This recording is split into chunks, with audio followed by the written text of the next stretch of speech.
Donc, je vais commencer mon intervention par une citation donc, de Paolo Cioni, tirée de Neuroesclave.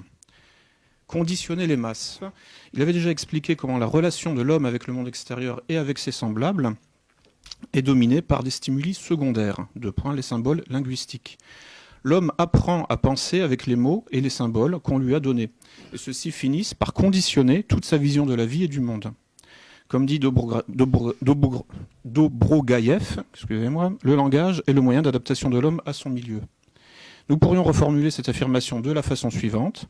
Le besoin de communication avec ses semblables influence la relation de l'homme avec le monde extérieur, parce que le langage et son système sont variables et non objectifs. Dobrogaïev poursuit. Les manifestations linguistiques font partie des fonctions de réflexe conditionnés du cerveau humain. Nous pourrions dire plus simplement que la personne qui dicte et formule les mots et les phrases que nous utilisons, donc qui commande les médias, fait qu'elle est maître de l'esprit. Donc, fin de citation de l'ouvrage Neuroesclave de Paolo Cioni et Marco Della Luna, qui donc pose tout au long de ces pages la question centrale de l'ingénierie sociale, comment pirater un cerveau ? Comment prendre le contrôle à distance d'un sujet pour, au choix, le réduire en esclavage, le détruire ou, au minimum, modifier son comportement ? Le cerveau a deux origines, génétique et épigénétique.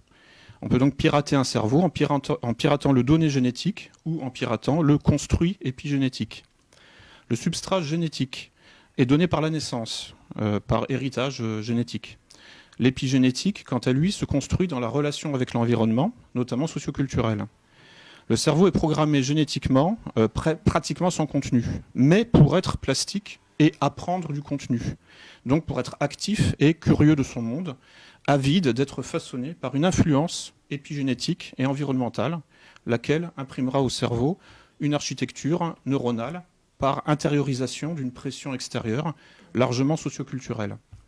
Cette double origine entre une machine physique d'origine génétique mais muette et un logiciel d'origine épigénétique qui la fait parler induit qu'il est possible donc de pirater le cerveau, en agissant directement sur sa matérialité physique héritée génétiquement.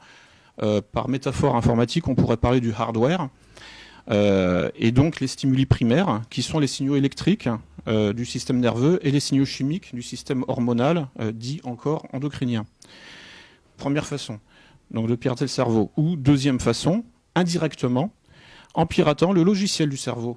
Donc toujours en filant la métaphore informatique, son software. Donc en piratant les stimuli secondaires transmis épigénétiquement, c'est-à-dire les représentations, mots et images qui définissent son câblage neuronal. Donc en introduction à l'exposé de Paolo, et en écho à l'extrait de son livre cité en exergue, moi je vais me concentrer sur ce piratage de l'épigénétique du cerveau, en particulier dans ses aspects socioculturels, psychologiques et langagiers.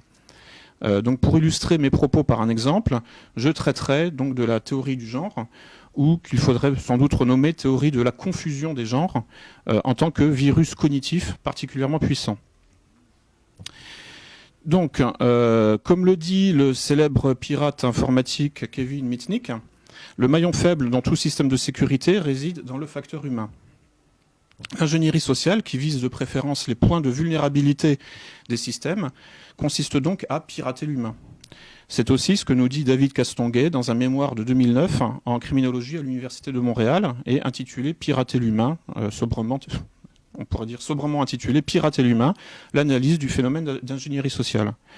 On peut pirater l'humain de diverses façons, plus ou moins invasives.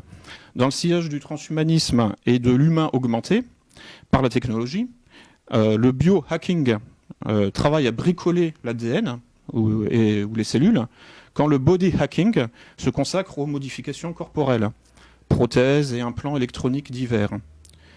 L'objet de notre étude ici, ce soir, consiste plus précisément à pirater le psychisme humain, donc pirater le cerveau, donc ce que j'appelle du neuropiratage, sur le modèle du neuroesclavage. Donc les implants ici sont cognitifs, ce sont des conditionnements. Il y a deux grands types de conditionnements, au sens de Pavlov et au sens de Skinner. Bon, j'entre pas dans les détails parce que ce qui m'intéresse, c'est leur point commun. Les deux types de conditionnement se modélisent par une formule informatique très connue, très célèbre, qui s'appelle, dont l'acronyme est IFTTT, qui signifie en anglais if, this, then, that, et donc en français si ceci, alors cela. Donc cet algorithme élémentaire que l'on rencontre dans un langage de programmation informatique simple, comme le BASIC, pour ordonner un comportement à la machine, c'est la racine de toute formule de tout conditionnement et de tout programme comportemental qui associe une donnée contextuelle, un stimulus déclencheur, un trigger en anglais, avec une instruction comportementale, une action.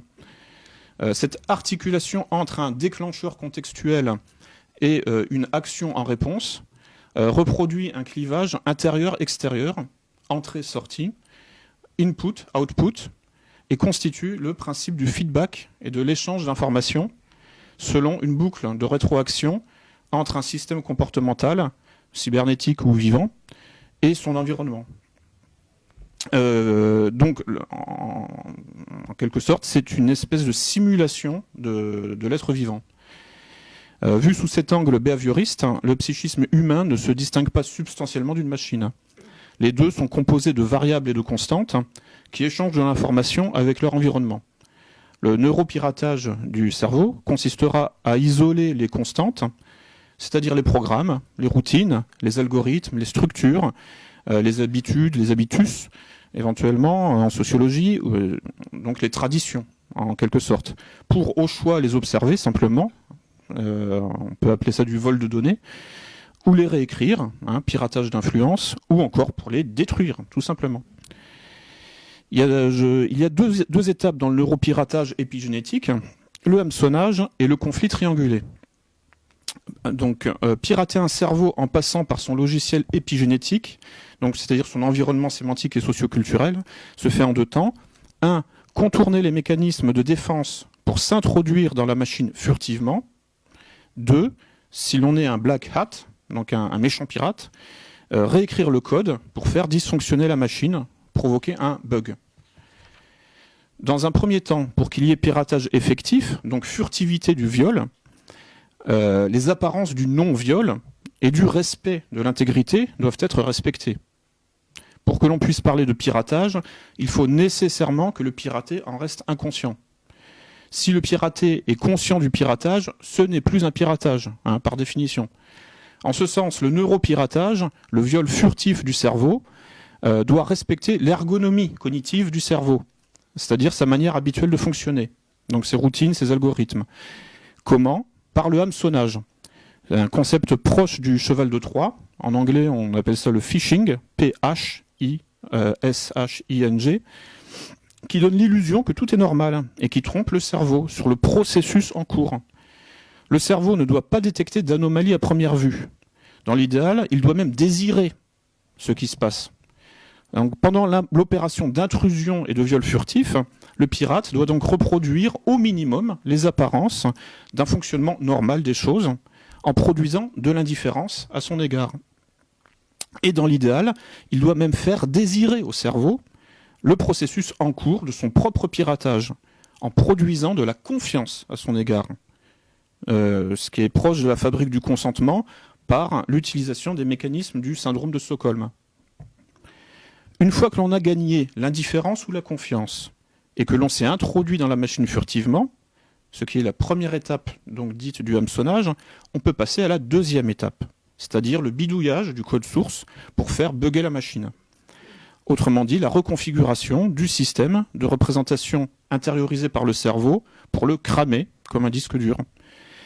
C'est le moment du conflit triangulé, qui consiste à implanter des contradictions internes au système, donc orchestrer un conflit sous contrôle entre les parties du système pour leur donner un mouvement séparatiste, centrifuge, et donc faire monter l'entropie et le désordre au sein du système et briser son unité organique et fonctionnelle. Je vais détailler un peu la première étape, donc le hameçonnage, qui se comprend en fait en deux notions, l'invisibilité et l'impunité.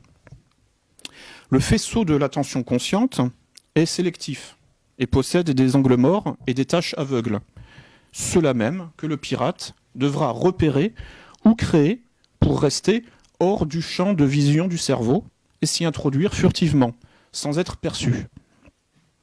Pour reprendre donc là aussi la métaphore de la pêche à la ligne, le poisson hameçonné n'a perçu que l'asticot, pas le crochet qui va le tuer, ni le pêcheur sur la rive qui va le manger. Les points de cécité de la conscience sont les zones qui ne focalisent pas l'attention, qui ne la retiennent pas. Ce qui ne retient pas l'attention, c'est ce qui laisse indifférent.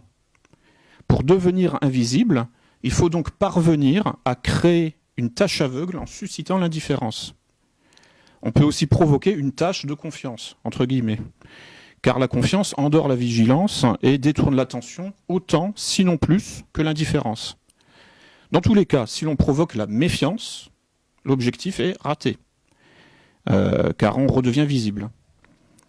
La maîtrise de la gamme des relations confiance, indifférence, méfiance est donc la clé de l'ingénierie sociale et du neuropiratage.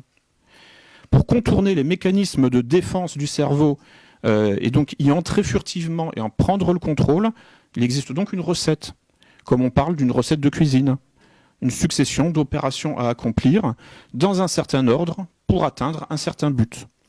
Cette méthode quasi mathématique de la prise de pouvoir peut même se quantifier au moyen d'une approche scientifique et rationnelle dérivée de la cybernétique. À l'origine, la cybernétique a été créée pendant la Deuxième Guerre mondiale par Norbert Wiener pour effectuer des calculs de balistique militaire, dont le but était de réduire la rétroaction négative, autrement dit le contre-coup et le choc en retour dans les canons et les avions qui tiraient des projectiles. Cela s'appelle le shock testing ou test de choc. Transposer ces calculs de balistique militaire dans une balistique sociale permet de réduire et, si possible, de supprimer toute rétroaction négative aux impacts provoqués. Donc permet de supprimer tout contre-coup et tout choc en retour aux destructions que j'inflige, moi par exemple, si je suis très puissant, que j'inflige dans la société. Donc c'est le calcul quasi mathématique de la prise de pouvoir. En effet, qui que je sois, où que je sois, quoi que je fasse, s'il n'y a pas de choc en retour à ce que je fais, cela veut dire que je suis en position de pouvoir. L'absence de choc en retour porte aussi un autre nom, l'impunité. Pour atteindre l'impunité, il faut devenir invisible. On reconnaît le mythe de l'anneau de Gigès, narré par Platon dans La République, puis repris par Tolkien dans Le Seigneur des Anneaux. Donc dans son grand œuvre, Tolkien imagine plusieurs anneaux de puissance partagés par les peuples de la Terre du Milieu, mais il y en a un plus puissant que les autres qui peut, dans les ténèbres, les lier, à comprendre, les contrôler de façon occulte. C'est l'anneau du pouvoir suprême que Sauron recherche et que Frodon doit détruire, et qui confère l'invisibilité à qui le passe à son doigt, métaphore de l'impunité totale, donc du pouvoir total. Le vrai pouvoir est invisible. Un pouvoir visible sera toujours moins puissant qu'un pouvoir invisible. Un pouvoir, dans le monde réel, bon, évidemment, l'anneau de pouvoir n'existe pas. L'anneau de pouvoir qui rend invisible. Donc, devenir invisible équivaut le plus souvent à passer inaperçu. Donc, se cacher dans la lumière, selon la formule maçonnique. L'ingénierie sociale, en tant qu'art de la modification d'autrui à son insu, pourrait, à bien des égards, être décrite comme la version laïcisée, en quelque sorte, ou scientificisée des doctrines hermétiques et ésotériques de manipulation de masse, sorte de technique de magie sociale, de mentalisme politique, de prestidigitation hypnotique collective, fondée sur l'exploitation des tâches aveugles du faisceau de l'attention et le jeu avec la dialectique visible-invisible, ombre et lumière, dans l'architecture des sociétés humaines. Historiquement, par exemple, la franc-maçonnerie est la première doctrine unifiée de l'influence subliminale de masse, justiciable dans les termes d'un grand œuvre de constructivisme social, donc d'ingénierie sociale. Là, on n'est même plus dans les métaphores. Enfin, plus vraiment. Donc, maintenant, la question, c'est comment devenir invisible, au sens où je l'ai dit, c'est-à-dire comment passer inaperçu, comment se cacher dans la lumière, c'est-à-dire comment atteindre l'impunité en toutes circonstances, donc comment prendre le pouvoir et exercer une emprise totale sur autrui. Premier élément de réponse, inhiber chez autrui tout esprit critique contre soi, inhiber toute suspicion, toute méfiance et toute surveillance. Comment ? En éveillant la confiance ou l'indifférence. Comment ? En se faisant passer pour une victime, de sorte à inhiber tout procès d'intention à son égard. Donc pour en finir avec les chocs en retour, rien de tel que de se faire passer pour une victime, un être en position de faiblesse, donc incapable de faire du mal, de commettre une violence, une violation, un viol. De fait, qui dit piratage, dit viol furtif, donc invisibilité du violeur, ou du moins inattention portée au violeur. La maîtrise de la focalisation de l'attention du cerveau, c'est-à-dire la maîtrise de la gamme des relations de confiance, indifférence, méfiance, c'est donc absolument central. Cette maîtrise de l'attention possède une base émotionnelle et qui est structurée par des rôles à jouer et des places à occuper dans la fantasmatique sociale. Ces rôles et ces places définissent des situations archétypales de groupe qui obligent à adopter tel ou tel comportement par rapport à la place occupée par les autres. Apprendre à installer ce genre de situation obligeante pour manipuler autrui, en le forçant à s'engager dans un comportement, est un chapitre de la psychologie sociale et de la dynamique des groupes. Comme nous l'apprennent les auteurs du petit traité de manipulation à l'usage des honnêtes gens, Robert Vincent Joule et Jean-Léon Beauvois. Dans cette perspective, l'implémentation de la figure d'analyse transactionnelle appelée triangle Karpman, dite aussi triangle dramatique, d'après Stephen Karpman en 1968, est l'une des plus connues. Le triangle dramatique de Karpman consiste à réduire le discours politique à 3 places. Le bourreau, la victime et le sauveur. Si le neuropirate ne parvient pas à susciter l'indifférence simple, il doit donc impérativement susciter la confiance, en occupant la place de la victime ou du sauveur, ou du sauveteur. Tout individu ou tout groupe social qui réclame à corps et à cri le statut de victime ou de sauveur est donc en train de mettre en place un triangle de Karpman. Le discours de la minorité persécutée s'inscrit dans ce dispositif et constitue un outil de neuropiratage, un hameçon efficace pour endormir la méfiance. Quand le statut de victime ou de sauveur est acquis par l'un des acteurs de la situation, conduisant à ce que les autres acteurs ne se méfient plus de lui, la victime ou le sauveur peut alors, enfin celui qui occupe la place de la victime ou du sauveur, peut alors commencer à détruire les autres furtivement, sans même que ces derniers ne soient en état de comprendre ce qui se passe exactement.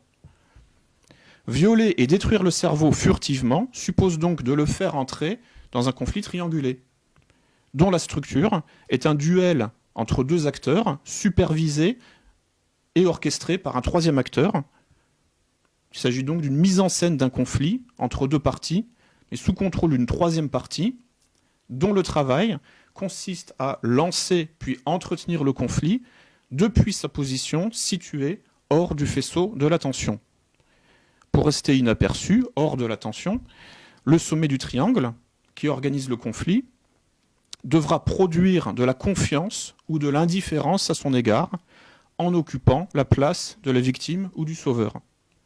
Puis il devra faire monter la méfiance entre les acteurs qui occupent la base du triangle en les décrivant comme des bourreaux mutuels pour générer un conflit entre eux, ce qui revient à les faire entrer dans une rivalité mimétique, au sens de René Girard. C'est la 2e phase du piratage, celle-là, qui consiste à inoculer dans les cerveaux un virus mortel séparatiste, en quelque sorte, en introduisant des contradictions internes dans le système cible jusqu'à provoquer la rupture des parties en présence. Je vais maintenant détailler la structure que doit adopter le virus. Donc, le virus épigénétique adopte toujours la forme d'une propagande de guerre. Autrement dit, un conflit triangulé. C'est-à-dire une rivalité mimétique orchestrée, une tension stratégique et sous contrôle.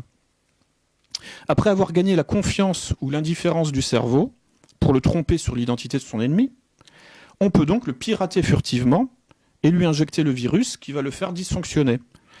Donc, augmenter ses contradictions internes, son entropie et son désordre.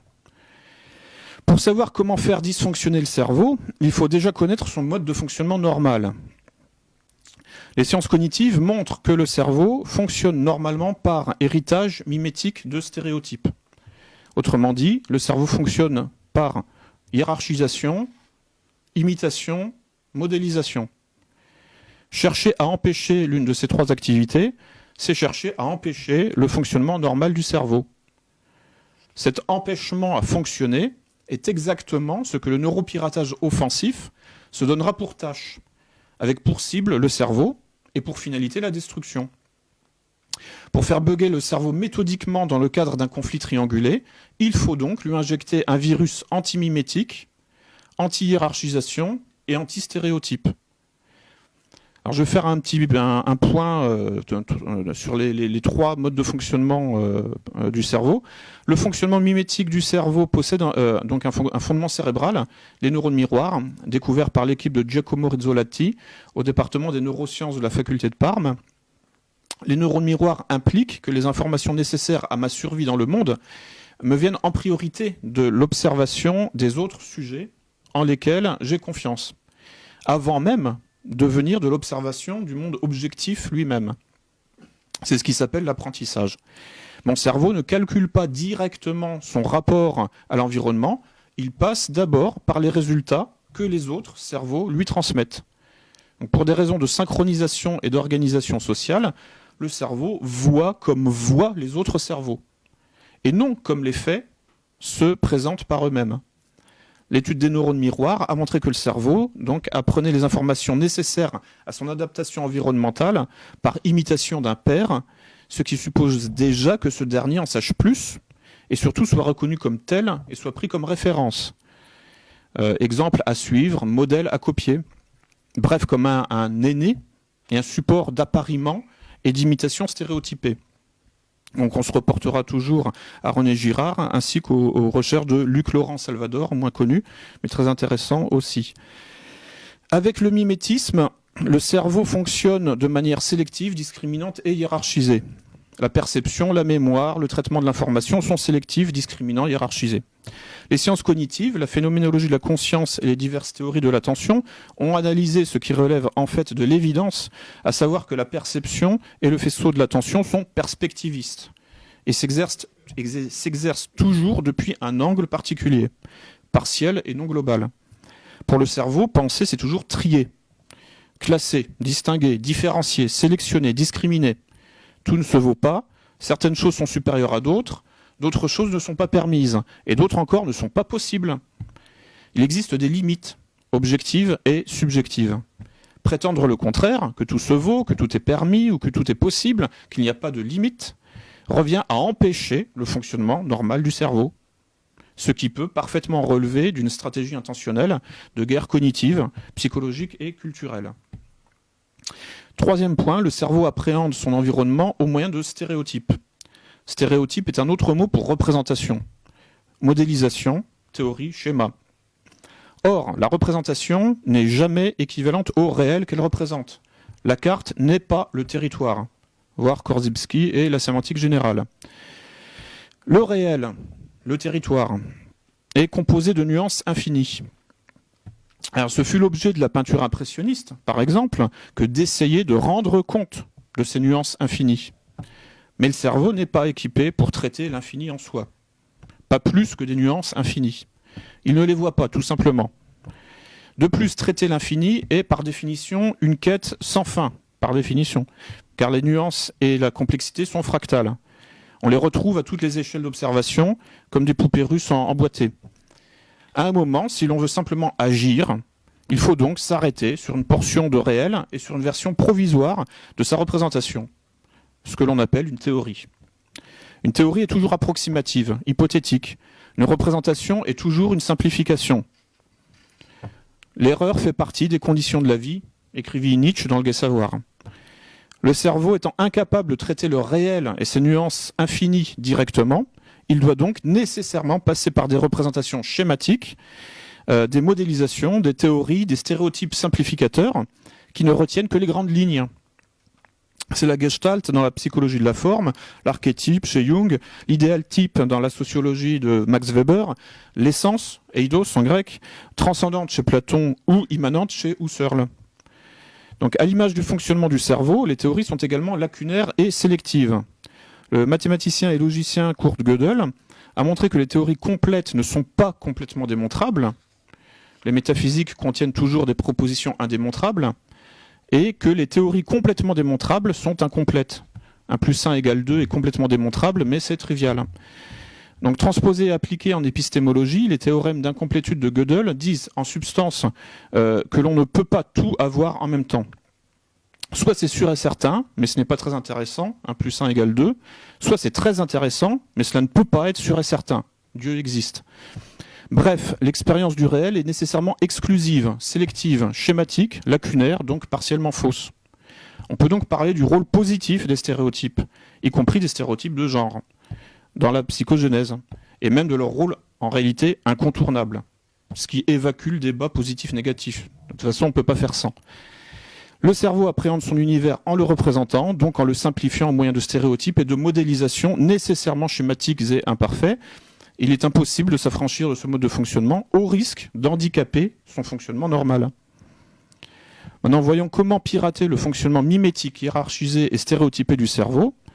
Ce handicap provoqué est très exactement le but du neuropiratage, aussi ce que j'appelle l'ingénierie sociale négative. La transmission, donc voyons un peu ce que peut être de l'ingénierie sociale positive. La transmission pédagogique qui assure la continuité socio-culturelle et le continuum de tout groupe organisé repose sur l'imitation hiérarchisée de stéréotypes, c'est-à-dire sur la définition et la communication de normes. Sans normes, sans langage commun, un groupe explose. Pour désorganiser un groupe et le détruire à terme, il faut donc briser son continuum en brisant sa capacité à l'imitation hiérarchisée de stéréotypes et à la communication de normes. Ces contraintes structurelles du système nerveux central font que l'égalitarisme, c'est-à-dire l'interdiction de hiérarchiser les valeurs et les êtres en fonction de stéréotypes, aboutit à plonger le cerveau dans un état d'incapacité au mimétisme, à l'apprentissage et à la socialisation normative.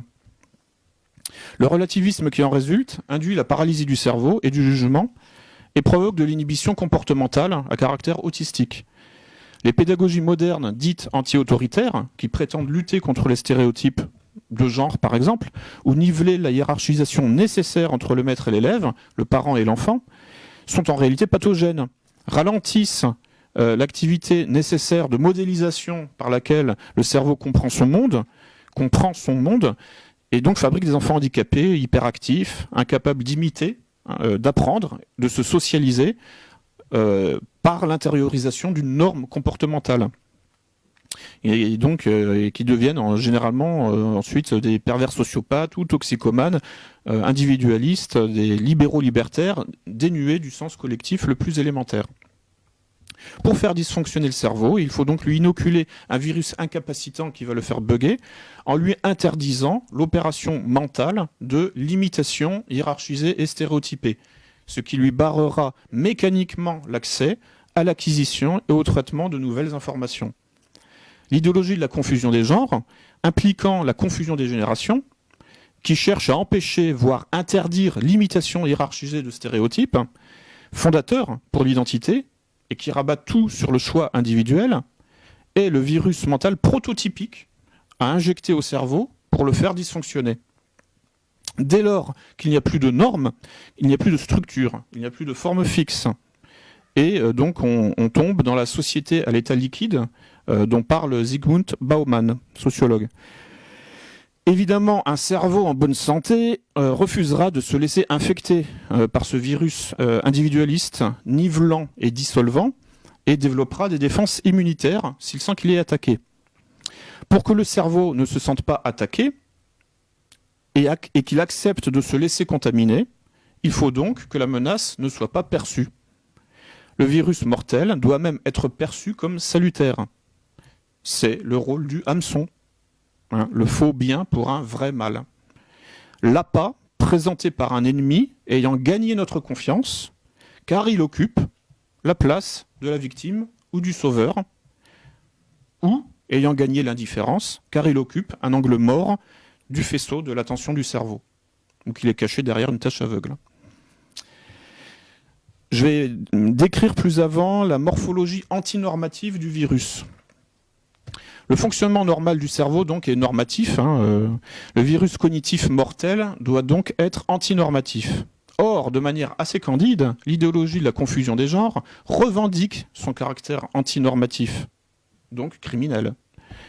Raison pour laquelle il faudrait l'interdire, car il s'agit effectivement d'un virus tueur. Expliquons ce fait qui tient de l'évidence, mais dont il faut pouvoir rendre compte malgré tout.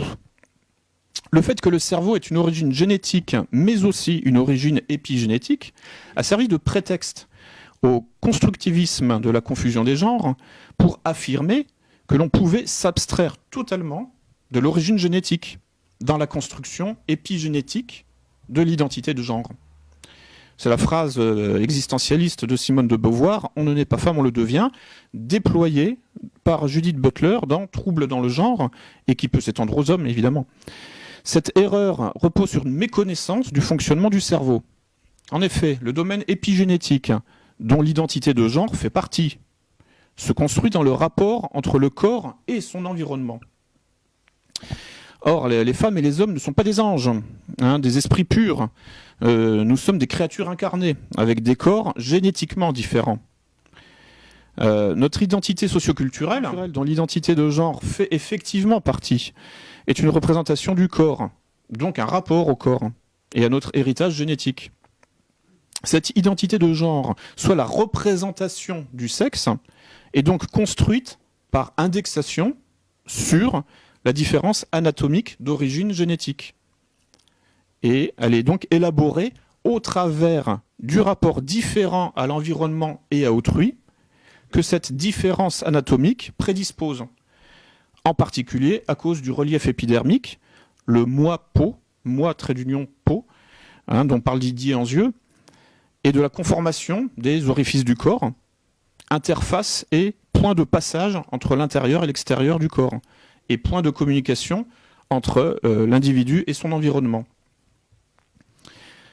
L'identité de genre est donc effectivement une représentation construite, mais depuis un socle réel, malgré tout, celui de la différence génétique hétérosexuelle, qui implique l'hétéronormativité, sauf à produire des effets de déréalisation psychotique. Quand un homme croit être une femme ou l'inverse, il s'agit au minimum d'un syndrome psychotique. Le premier système de représentation du cerveau est donc non seulement sexué, mais encore hétéronormé. L'hétéronormativité est la source de toute norme. C'est la norme des normes, la méta-norme, méta comme métaphysique, méta trait d'union norme.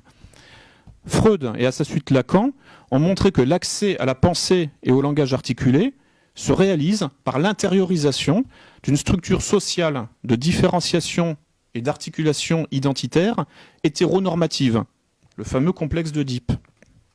À l'opposé, on a l'anti-modèle de l'anti-Oedipe, au sens de Deleuze et Guattari, et de l'antipsychiatrie, c'est-à-dire l'absence de normes. L'absence de normes ne présente pas de problème excessif tant qu'elle reste minoritaire et exceptionnelle, confinée dans une sphère artistique par exemple, car elle bénéficie de l'immersion dans l'hétéronormativité majoritaire ambiante pour se restabiliser. Un peu comme un parasite en quelque sorte. En revanche, l'absence de normes est criminelle dès lors qu'elle prétend à devenir la norme. L'absence de normes, qui signifie aussi absence de loi, rend la communication impossible, rend donc la vie en société impossible. La vie en société suppose la dialectique, soit l'articulation des différences et des contradictions dans un langage commun. C'est ça la dialectique, c'est l'articulation des différences et des contradictions. Donc la vie en société suppose la capacité à faire tenir ensemble un collectif différencié, ce que nous sommes ici ce soir par exemple, nous sommes un collectif différencié. Donc la vie en société suppose la capacité à faire tenir ensemble un collectif différencié au moyen d'une grammaire mentale partagée et structurante. Ce que l'on appelle donc une loi aussi. Ça peut être une langue, hein, tout simplement. Hein. Si on peut communiquer, c'est parce qu'on partage la langue française, par exemple. Et au-delà, donc, les lois sociales sont sur ce modèle de grammaire structurante pour un collectif différencié, qui fait le trait d'union entre les différences. Donc c'est très exactement cette loi fondatrice, hein, qui est l'aptitude dialectique à articuler les différences, que l'hétéronormativité oedipienne du schéma familial intériorisé nous apprend. Pirater l'Oedipe, hein, l'hétéronormativité, donc la loi fondatrice, la norme des normes, c'est donc pirater le code source hétéronormé du cerveau, qui est à l'origine de toute forme de structure psychosociale différenciée, à l'origine de toute forme de dialectique, de toute forme d'intersubjectivité, de compétences linguistiques, culturelles, civilisationnelles. Pirater l'Oedipe, c'est pirater le code racine du patrimoine épigénétique de l'espèce humaine tout entière. C'est pirater la réalité humaine. Il se trouve que l'anthropologie, la sociologie, enfin en tout cas des anthropologues et des sociologues, se mettent au service du neuropiratage. Cette vaste désoedipianisation anomique, antinormative, criminelle et criminogène, est exactement le projet nourri par des universitaires comme Éric Fassin, sociologue, qui écrit « Ce qui est en cause, c'est l'hétérosexualité en tant que norme. Il nous faut essayer de penser un monde où l'hétérosexualité ne serait pas normale. » Je crois que... oui, c'est bon. Mais il n'est pas le seul. Hein. Il y a aussi Ruven Augian, directeur de recherche au CNRS, qui dit bon, je ne vois aucun inconvénient à la polygamie, ni à l'inceste, ni au mariage avec les animaux s'il y a consentement mutuel. Ce qui est plus compliqué avec les animaux, il le reconnaît lui-même, bon, au moins il a cette sagesse, enfin, ce reste de conscience, de lucidité. Loin de s'achever aujourd'hui, les politiques minoritaires ouvrent une brèche dans laquelle il importe de s'engouffrer pour repenser l'ordre sexuel et social. Voilà. Pimpon. Voilà. Voilà. C'est à ça que ça me fait penser. Ou comme donc l'anthropologue français reconnu au niveau international et médaille d'or du CNRS, Maurice Godelier, qui, en soutien à la confusion des genres et au pseudo-mariage homo, qui est donc un ancien assistant de Claude Lévi-Strauss, et qui affirme dans ses interventions depuis plusieurs années que le complexe d'Oedipe peut être transgressé sans dommage pour l'individu et la société. Godelier attaque donc la famille et ses déterminismes structurants pour lui substituer un principe de choix individuel proche des théories libérales de l'autofondation, le self-made man, etc. Ce faisant, il attaque le fonctionnement normal du cerveau, hein, imitation hiérarchisée de stéréotypes, hein, ainsi que le principe de socialisation réaliste de l'Oedipe qui en dérive. Donc tolérer la frustration, apprendre la jouissance partielle, la gratification différée, la sublimation, la patience, le travail. Je développe ça un petit peu après. Et donc, court-circuiter tout ça pour leur substituer le déchaînement individualiste du principe de plaisir immédiat et du délire de toute puissance qui va avec. Toute la gamme des pathologies borderline et état limite apparaît quand le principe de réalité vacille et que le principe de plaisir et sa fantasmatique libérale libertaire envahissent le psychisme. Quand Freud parle du principe de réalité, opposé au principe de plaisir, il désigne l'accès du psychisme à la notion de limite et de frontière. Sans l'intériorisation d'une limite comportementale, éthique, morale, identitaire, la socialisation et la vie en société sont juste impossibles. En obligeant l'enfant à renoncer à la totalité, donc le complexe d'Oedipe a pour fonction de mettre en place ses premières limites et frontières identitaires, être un homme ou une femme, être le parent ou l'enfant. Le message est clair, tu n'es pas ce que tu veux, donc tu ne fais pas ce que tu veux. L'intériorisation de cet organigramme normatif contraignant à 4 places est la condition sine qua non pour accéder à une représentation de la réalité indexée sur le réel, donc à une représentation réaliste des choses, qui ne dérive pas dans une errance de plaisir effréné à caractère toxicomane. Avant d'aller plus loin, je souhaite dissiper quelques malentendus sur la notion de complexe d'Oedipe. Contrairement à un malentendu courant sur cette notion, le bébé n'a pas envie de coucher avec sa mère. Cela pour une raison très simple, le bébé ne sait même pas que c'est sa mère, ni a fortiori qu'il soit possible de coucher avec qui que ce soit. Le bébé perçoit confusément quelque chose qui lui fait du bien, et il veut rester collé à ce quelque chose qui lui fait du bien, parce que ça lui fait du bien, tout simplement. Or, la socialisation du bébé, son entrée dans le monde et la vie sociale normale, requiert nécessairement qu'il se décolle de ce quelque chose qui lui fait du bien. Donc il défusionne à un moment du giron maternel. C'est le rôle du père, d'introduire le bébé à tout ce qui constitue une altérité à ce monde primitif et fusionnel de la mère. Un échec dans ce processus de socialisation dialectique hétéronormatif, et c'est l'entrée dans la psychose.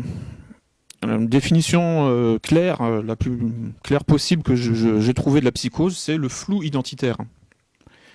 Or, l'échec dans l'accès à l'hétéronormativité, échec qui signera l'entrée dans la psychose et le flou identitaire, peut être provoqué volontairement par un piratage du mécanisme oedipien.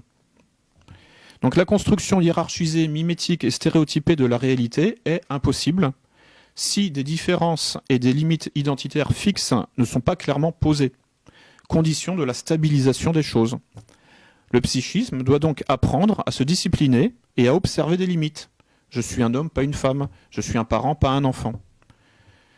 Dans son expression la plus simple, le complexe d'Oedipe est donc le processus par lequel on apprend à supporter la frustration et à renoncer au tout de suite. En 4 mots, l'Oedipe, c'est renoncer à la totalité. C'est l'étape éducative par laquelle le cerveau doit passer pour tolérer que la satisfaction des désirs ne soit pas immédiate et complète.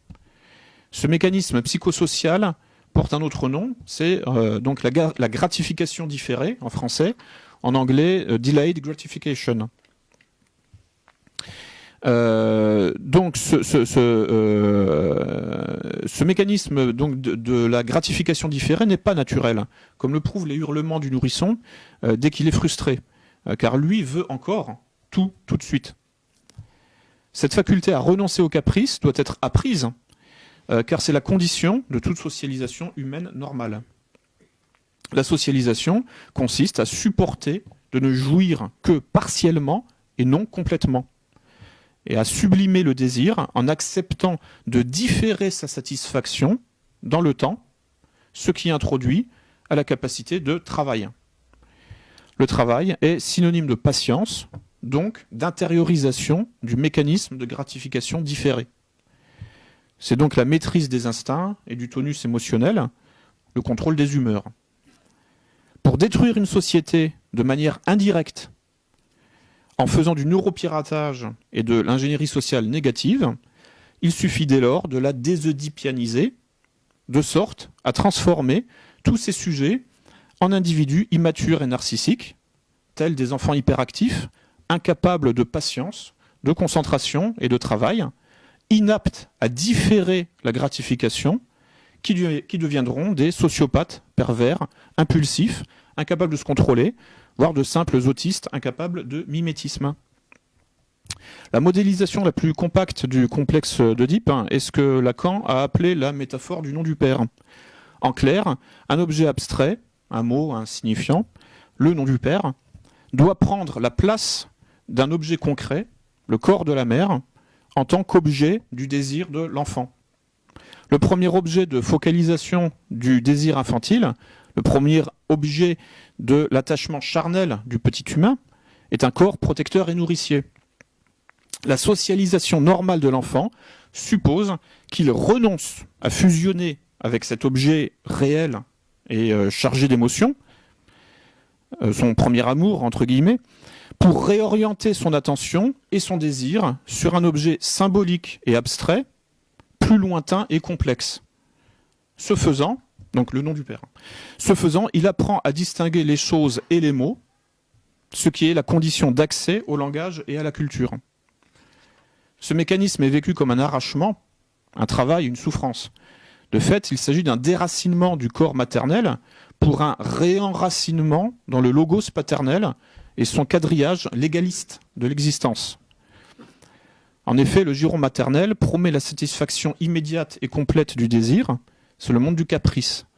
Or, il faut y renoncer pour apprendre à désirer un objet extérieur et purement mental, donc apprendre à désirer et à s'identifier à un discours, composé d'une matière sémantique, rigide, obligeante et possédant force de loi et de grammaire. Donc passer de l'émotion charnelle à l'aridité du verbe et du concept, c'est le mécanisme même de la sublimation, qui est la condition d'accès à la compétence langagière, culturelle, idéale et à la socialisation normale, c'est-à-dire hétéronormée.